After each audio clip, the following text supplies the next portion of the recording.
તાલુકાના કમાલપુરા પ્રાથમિક શાળા ખાતે નવીન બાંધકામ થયેલા વર્ગખંડોનું લોકાર્પણ કરાયું। દિયોદર તાલુકાના ધારાસભ્ય કેસાજી ચૌહાણના હસ્તે વિવિધ વિકાસ કામોના લોકાર્પણ કાર્યક્રમ યોજાયા હતા। આ કાર્યક્રમ અંતર્ગત તાલુકામાં વિવિધ ગામોમાં શિક્ષણ, માળખાકીય સુવિધા તથા જાહેર હિતના વિકાસ કાર્યોને નવી દિશા આપવામાં આવી। આ પ્રસંગે દિયોદર તાલુકાના ઝાડા ગામે આવેલ કમાલપુરા પ્રાથમિક શાળા ખાતે નવીન બાંધકામ થયેલા 2 વર્ગખંડોનું લોકાર્પણ માનનીય ધારાસભ્ય કેસાજી ચૌહાણના વરદ હસ્તે કરવામાં આવ્યું।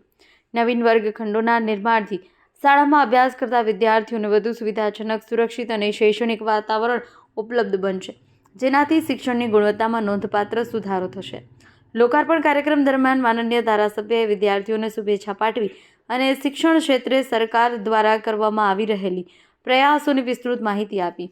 તેમણે જણાવ્યું કે શિક્ષણ એ સમાજના વિકાસનો પાયો છે અને ગ્રામ્ય વિસ્તારમાં આધુનિક શૈક્ષણિક સુવિધાઓ ઉપલબ્ધ કરાવવી એ સરકારની પ્રાથમિકતા છે।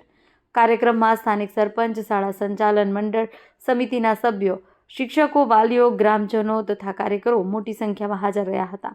અંતે ગ્રામજનો દ્વારા માનનીય ધારાસભ્યનો આભાર વ્યક્ત કરવામાં આવ્યો હતો। બ્યુરો ચીફ કિરણ ચૌધરી, ખબર બનાસકાંઠા ન્યૂઝ, વાવ, થરાદ।